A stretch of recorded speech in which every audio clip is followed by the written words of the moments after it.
You admit that you have absolutely no physical evidence to back up your story. Yes. You admit that you very well may have hallucinated this whole thing. Yes. You admit that if you were in our position, you would respond with exactly the same degree of incredulity and skepticism. Yes. Then why don't you simply withdraw your testimony and concede that this journey to the center of the galaxy, in fact, never took place? Because I can't. I had an experience. I can't prove it. I can't even explain it. But everything that I know as a human being, everything that I am tells me that it was real. I was given something wonderful, something that changed me forever. A vision of the universe that tells us undeniably, a vision that tells us that we belong to something that is greater than ourselves, that we are not, that none of us are alone.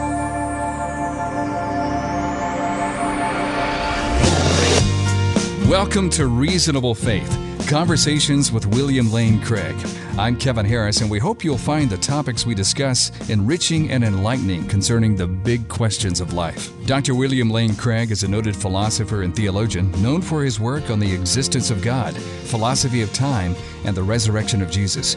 And we invite you to discover the wealth of resources at reasonablefaith.org. There you'll find Dr. Craig's famous debates with leading atheists, articles, books, podcast, audio from Dr. Craig's Defenders class, and a question and answer section featuring amazing questions people send us and answers from Dr. Craig.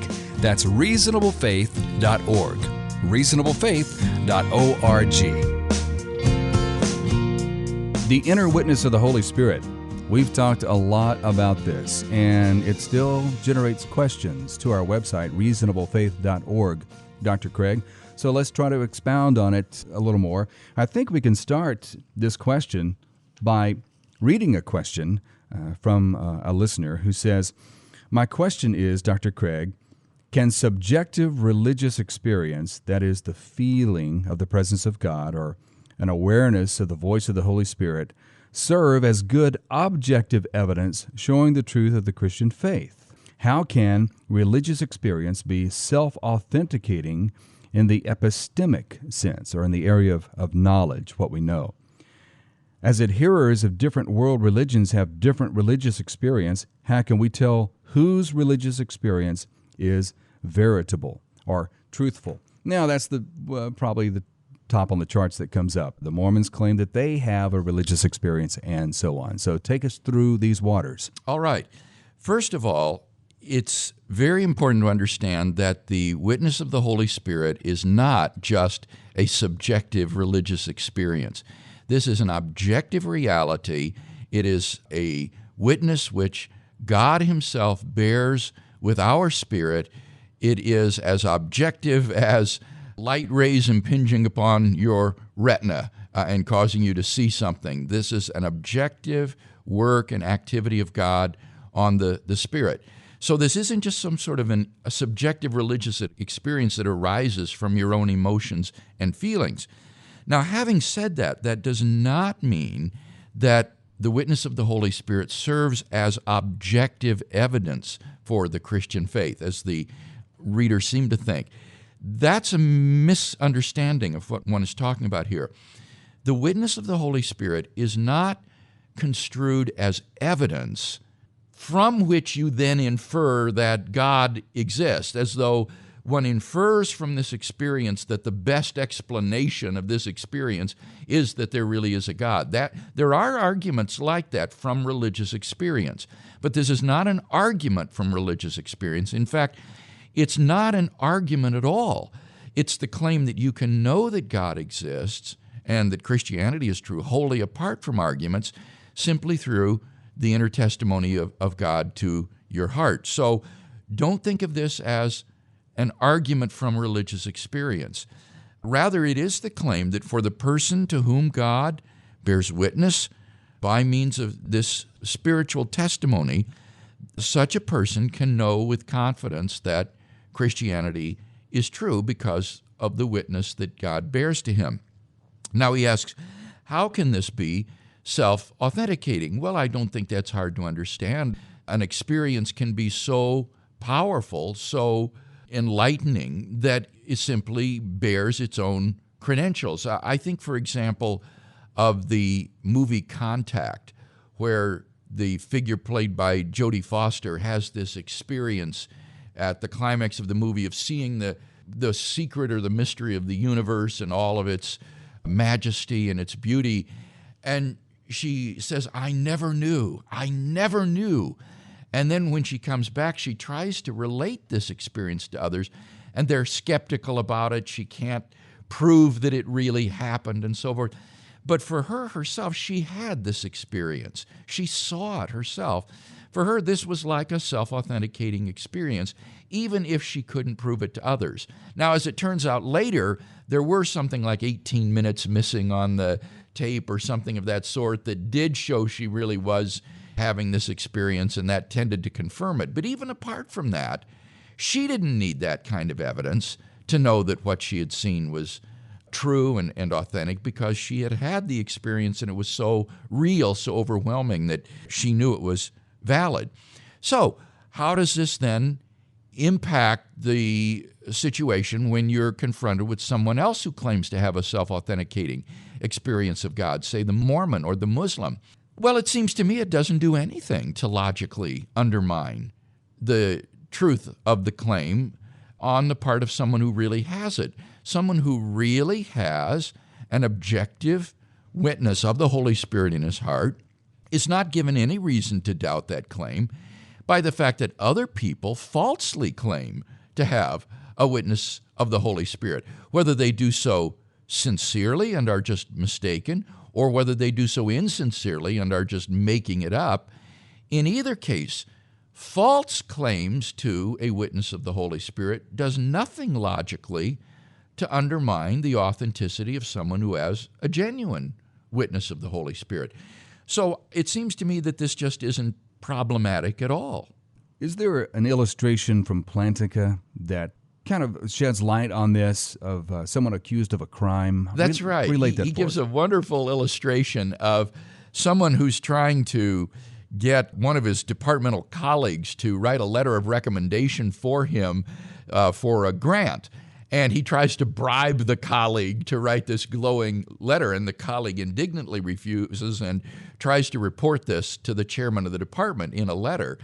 But the letter mysteriously disappears from the chairman's box, and the accusation is that I stole it because I didn't want the chairman to see that I had tried to bribe this person in this underhanded way. And so all of the evidence points toward me as the thief. I had the motive. I knew the letter was there. I had the ability, the access to the office. All the evidence points to me as being the one who stole the letter. But in fact, I didn't steal the letter. I was on a walk in the woods all alone at the time that the letter disappeared from the chairman's mailbox. So I know that I'm innocent, even though all the evidence is against me. But I can't prove I'm innocent. No one was in the woods with me when I was on this solitary stroll. So I can't prove that I'm innocent. And yet, clearly, I'm not obligated to go along with where the evidence points, because I know better. I know that I didn't do it. I was in the woods at the time of the alleged crime. And therefore, I am within my rational rights in believing in my innocence in spite of the evidence against it. This really helps clarify some thinking on this. Our thinking is often that if the evidence points a certain direction, then you have to go that way at all costs. But if you're accused of a crime, but you know that you didn't commit it, right, even if all the evidence pointed, even if they have your DNA, but you know where you were, do you throw up your hands and say, well, I guess I did do it? Yeah, obviously not. Yeah. Okay. So this is, I think, a good illustration of why the religious epistemology called theological rationalism, or sometimes called evidentialism, is really incorrect. I think that this is an unbiblical and ultimately untenable way to think about how we know religious truths. Yet you vigorously defend the faith in your career. Yes. This isn't to say that one couldn't give evidence in favor of one's, in this case, innocence, to return to our illustration of the letter. Suppose that a case was mounted against me. Well, I might be able to produce testimony from someone who saw me, say, coming out of the woods at that time and would provide an alibi. I could try to find the real culprit who stole the letter and produce evidence that it was that person. And there would be other ways in which one could try to provide evidence to show that what you know to be true is true. And that's why I like to distinguish between knowing my faith to be true and showing my faith to be true. The fundamental, ground-level way in which I know my faith is true is through this inner self-authenticating witness of God's Spirit, which assures me that I am a child of God. And that entails, of course, then that God exists and the great truths of the gospel are correct. On the other hand, I can show that this is true to someone else by providing argument and evidence in support of it. And so as long as we keep this distinction between knowing and showing clear, I don't think we'll become confused about these problems that have been raised by the reader in his question. Knowing versus showing. And there's a difference. Now, let me understand you, Bill. If you're alone in the woods and the sunshine is shining on your retina, it's only happening to you, but that is an objective experience. Yes. The light rays, the photons are coming onto your receptor cells. So it's an objective experience. And the same way, God's actual Holy Spirit, the Holy Spirit of God, third person of the Trinity, can come upon you in a self-authenticating witness, and that's an objective experience. But people often call that a subjective experience. Yes, and I think that's a misunderstanding. It is subjective in the sense that it's interior.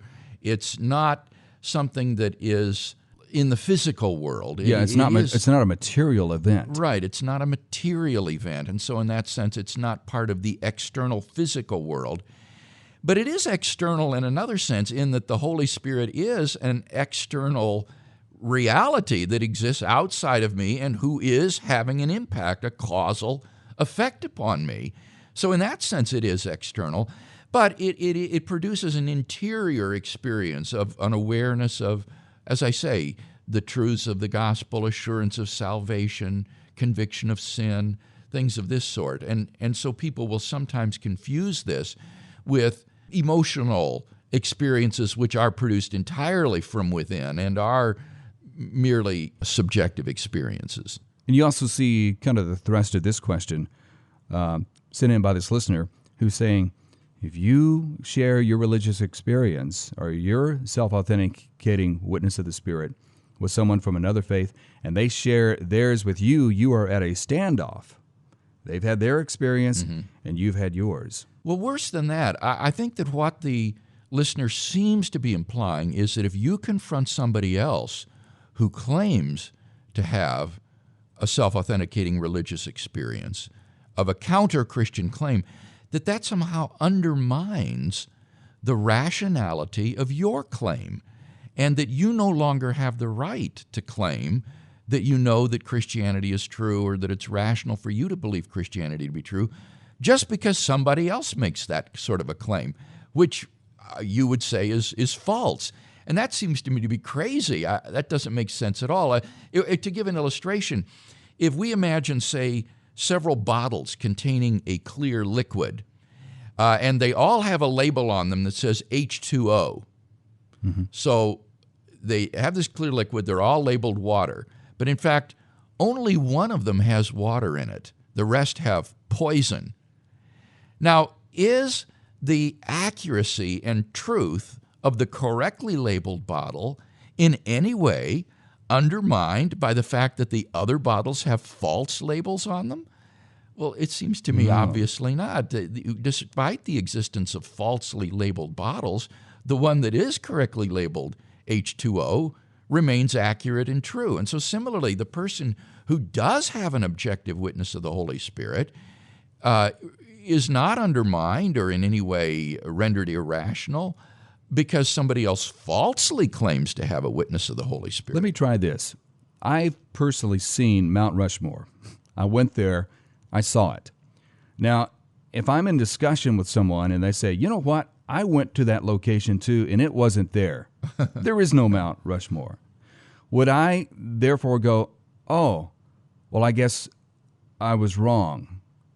Or that you no longer have any right to believe that you saw it. Or I can't ever tell anybody about this experience again because somebody else experienced something different. Yeah. That would be that would be crazy. It would be crazy. Yeah. It'd be crazy. All right.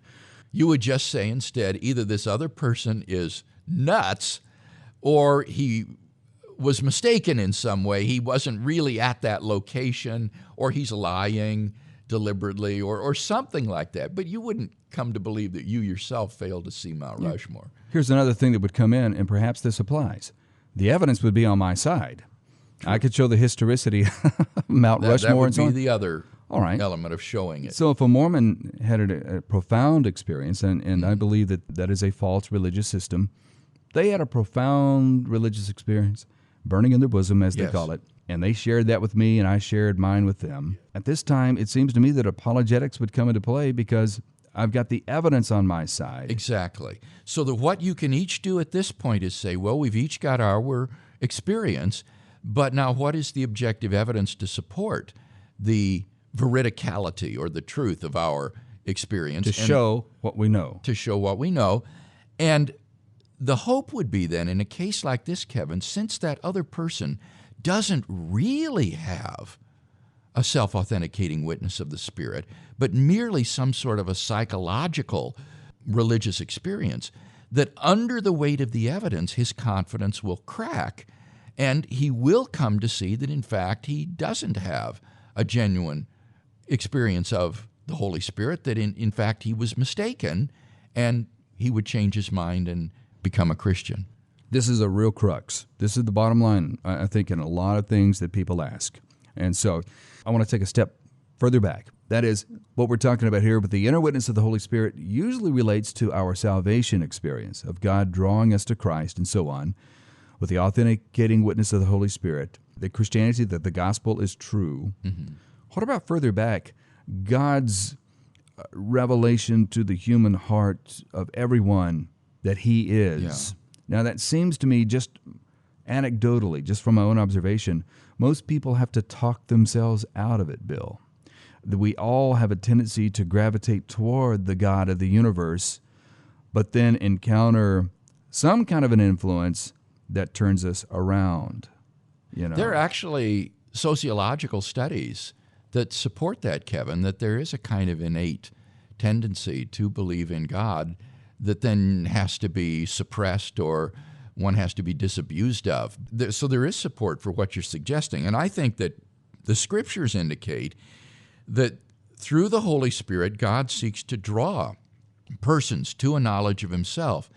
And Jesus promised that the Holy Spirit would convict the world of sin and righteousness and judgment. Now notice here, the witness of the Holy Spirit is being described not toward believers, but toward the world, the unbeliever, who will be convicted of his own sin, of God's judgment on the basis of that sin, and of God's righteousness in doing so. And so given that work of the Holy Spirit in the life of the unbeliever, I think that ultimately no one really fails to come to Christ through intellectual doubts or arguments. Ultimately, the reason a person refuses to come is because he willingly ignores or suppresses the work of the Holy Spirit in his heart, which is drawing him to God. People suppress the truth in unrighteousness, as Paul said. Yeah, in Romans chapter 1. I guess you'd be accused of argumentum ad populum to say that something beyond 90% of the population consistently believes in some kind of a supreme being. Now, the majority can be wrong, but doesn't that kind of lend weight to the evidence that there is something going on there innately? Well, this would be, again, an argument from religious experience, which is different than what I'm talking about, but nevertheless would be something that one could put as part of his cumulative case. So it would have a role to play. Okay. Your basis for this scripturally is what Paul said, that His Spirit bears witness with our spirit that we are the children of God. Yes, in Romans 8, but then also in 1 John, there's quite a bit about the witness of the Spirit and how there are three that bear witness, the Spirit, the water, and the blood. And he says, if we receive the testimony of men, the testimony of God is greater, and he who believes has the testimony in himself. So John also has this strong emphasis on the inner testimony of the Holy Spirit, which is even greater, he says, than human testimony, like the apostolic witness to the life of Jesus. So I think we have this not only in Paul, but also in John, and also in the teachings of Jesus, as I quoted a moment ago from John's Gospel. Bill, you've said some things that along the lines of, the only time that I feel that the authenticating witness of the Holy Spirit is dampened or suppressed in my life is during the more carnal times. And so I think that speaks volumes in a sense as well, is that we can quench Yes. the Holy Paul Spirit. talks about grieving the Holy Spirit and quenching the Holy Spirit in his epistles. And one could imagine that one would grieve the Holy Spirit through sin in one's life, not being filled with the Spirit. And one could quench the Holy Spirit by refusing to follow his leading in our lives. Perhaps he has a spiritual gift or a ministry that he wants you to do, and you suppress that and resist it. And so this has, if this is right, if this religious epistemology is right, this is hugely important for practical Christian living and spiritual formation for our walk with God. It means that we need to be very careful to every day be filled with the Holy Spirit and to not be allowing sin to obstruct the work of the Holy Spirit in our lives. We need to walk in the Spirit, as Paul says, day by day, so that we will have the assurance of our faith that comes from him. Thank you, Dr. Craig, for spending some time with us, and thank you, the listener, for being here today. This podcast is available at reasonablefaith.org, as well as a wealth of audio, video, and written materials from William Lane Craig. People all over the world have benefited from the insights of Dr. Craig, and we invite you to browse our resources at reasonablefaith.org. And when you give to Reasonable Faith or purchase our resources, you help us expand into more media and speaking events, taking Christ to a world of big questions. So be sure and visit us at reasonablefaith.org. I'm Kevin Harris. Thanks again for joining us, and we'll see you next time on Reasonable Faith with William Lane Craig.